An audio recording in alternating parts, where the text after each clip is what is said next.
পরবর্তী ৫ থেকে ১০ বছরের মধ্যে জরায়ুর টিউমার বা ক্যান্সারের আকার ধারণ করতে পারে। ২০২৫ সালে এসেও আমরা পিরিয়ড নিয়ে কথা বলতে লজ্জা পাই, যেখানে পিরিয়ড আমাদের লাইফ সাইকেলের একটা অংশ। এরপরেও আজকে পিরিয়ড নিয়ে কিছু গুরুত্বপূর্ণ তথ্য আপনাদের সাথে শেয়ার করব। পিরিয়ড চলাকালীন সময়ে যে ৪টি কাজ অবশ্যই বর্জন করতে হবে তা হলো, পিরিয়ড চলাকালীন সময়ে ঠান্ডা পানি বা কোমল পানি এবং নারিকেল একদমই খাবেন না।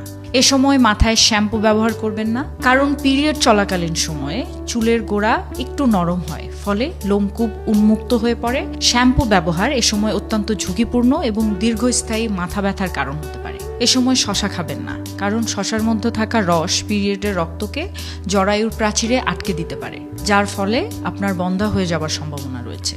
এছাড়াও খেয়াল রাখবেন, পিরিয়ডের সময় যেন শরীরে শক্ত কিছুর আঘাত না লাগে, বিশেষত পেটে। পিরিয়ডের সময়টায় জরায়ু খুব নাজুক থাকে, ফলে অল্প আঘাতেই মারাত্মক ক্ষতিগ্রস্ত হতে পারে, যার ফলে পরবর্তীতে জরায়ুতে ক্যান্সার বা জরায়ুতে ঘা কিংবা বন্ধ্যাত্বের ঝুঁকি থাকে। গবেষণায় দেখা গেছে, পিরিয়ড চলাকালীন সময়ে ঠান্ডা পানি পান করার ফলে পিরিয়ডের রক্ত বের না হয়ে জরায়ুর প্রাচীরে জমাট বাঁধতে পারে, যা পরবর্তী ৫ থেকে ১০ বছরের মধ্যে জরায়ুর টিউমার বা ক্যান্সারের আকার ধারণ করতে পারে। এই তথ্যগুলো আপনার স্ত্রী, মা, বোন, কন্যা সকলের কাছে পৌঁছে দিতে হবে। সচেতন হন, সুন্দর জীবন গড়ুন।